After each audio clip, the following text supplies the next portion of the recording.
प्रधानमंत्री मोदी ने विश्व पर्यावरण दिवस पर उपस्थित लोगों को शुभकामनाएं दी। मिट्टी बचाओ आंदोलन की सराहना करते हुए प्रधानमंत्री ने कहा कि ऐसे समय में जब राष्ट्र आजादी का अमृत महोत्सव के दौरान नई प्रतिज्ञा ले रहा है, ऐसे आंदोलनों को एक नया महत्व प्राप्त होता है। उन्होंने संतोष व्यक्त किया कि पिछले 8 वर्षों के प्रमुख कार्यक्रमों में पर्यावरण संरक्षण का कोण है। उन्होंने पर्यावरण के संरक्षण के लिए भारत द्वारा बहुआयामी प्रयासों के उदाहरण के रूप में स्वच्छ भारत मिशन या कचरे से धन संबंधी कार्यक्रम, एकल उपयोग प्लास्टिक में कमी, एक सूर्य एक पृथ्वी या एथेनॉल सम्मिश्रण कार्यक्रम का हवाला दिया। प्रधानमंत्री ने कहा कि पर्यावरण की रक्षा के लिए भारत के प्रयास बहुआयामी हैं। भारत यह प्रयास तब कर रहा है जब जलवायु परिवर्तन में भारत की भूमिका न के बराबर है।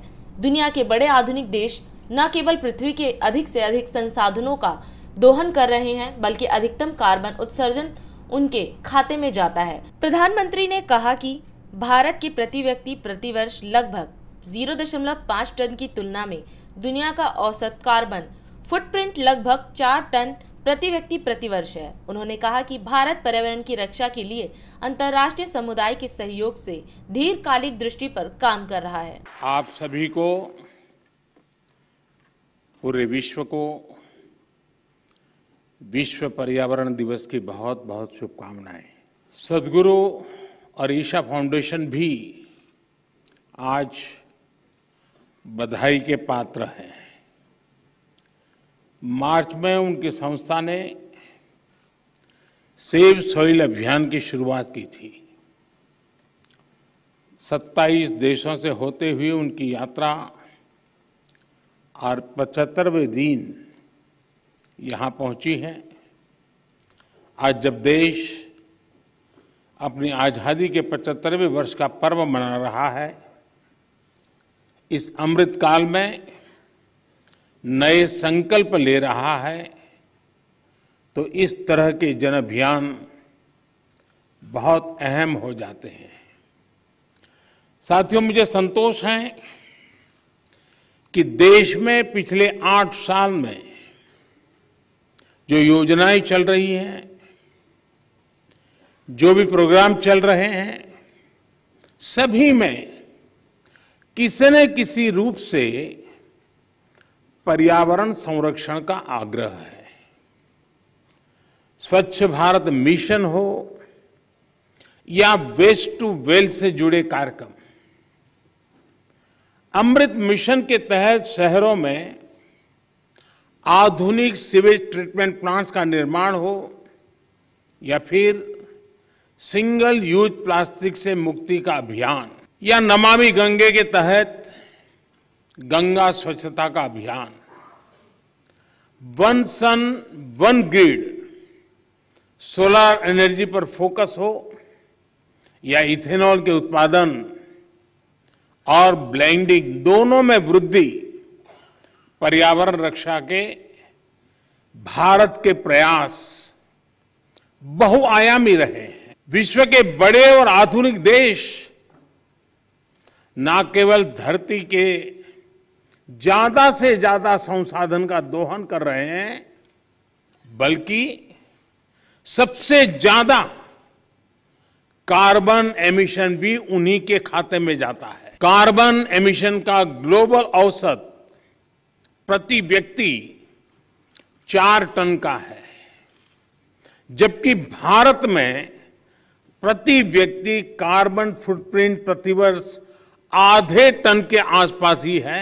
भारत पर्यावरण की दिशा में एक होलिस्टिक अप्रोच के साथ न केवल देश के भीतर बल्कि वैश्विक समुदाय के साथ भी जुड़ करके काम कर रहा है। अंतर्राष्ट्रीय स्तर पर भारत ने coalition for disaster resilient infrastructure CDRI और जैसे अभी सदगुरु जी ने कहा, इंटरनेशनल सोलर अलायंस ISA के निर्माण का नेतृत्व किया है।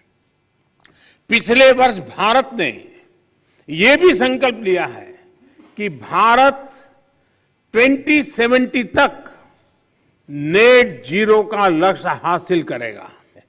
मुझे खुशी है कि बीते 8 वर्षों में देश ने मिट्टी को जीवंत बनाए रखने के लिए निरंतर काम किया है।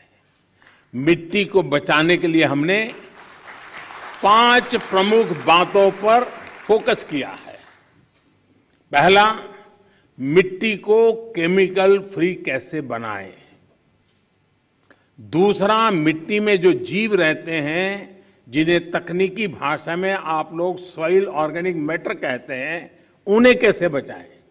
और तीसरा, मिट्टी की नमी को कैसे बनाए रखें, उस तक जल की उपलब्धता कैसे बढ़ाएं। चौथा, भूजल कम होने की वजह से मिट्टी को जो नुकसान हो रहा है उसे कैसे दूर करें। और पांचवा, वनों का दायरा कम होने से मिट्टी का जो लगातार क्षरण हो रहा है उसे कैसे रोकें। इन सब बातों को ध्यान में रखते हुए ही देश में बीते वर्षों में जो सबसे बड़ा बदलाव हुआ है वो है देश की कृषि नीति में। पहले हमारे देश के किसान के पास इस जानकारी का अभाव था कि उसकी मिट्टी किस प्रकार की है, उसकी मिट्टी में कौन सी कमी है, कितनी कमी है।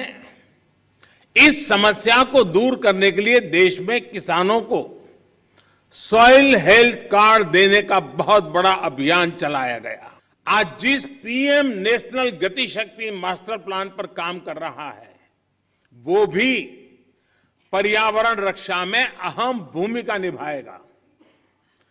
गति शक्ति की वजह से देश में लॉजिस्टिक सिस्टम्स आधुनिक होगा, ट्रांसपोर्ट सिस्टम मजबूत होगा।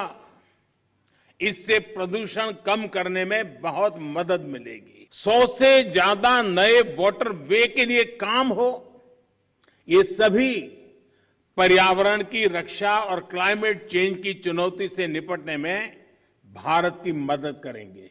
आप सबको बहुत बहुत शुभकामनाएं। धन्यवाद। 22 वर्षों से प्रकाशित मदर इंडिया पत्रिका, पढ़ते रहें देश दुनिया की खबरों के लिए।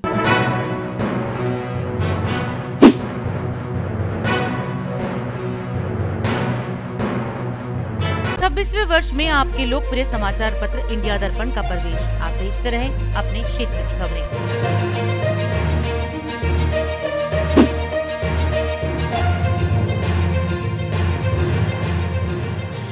और अधिक खबरों के लिए आप हमारे YouTube चैनल दैनिक इंडिया दर्पण को अभी सब्सक्राइब करें और नोटिफिकेशन के लिए बेल आइकन को प्रेस करना ना भूलें।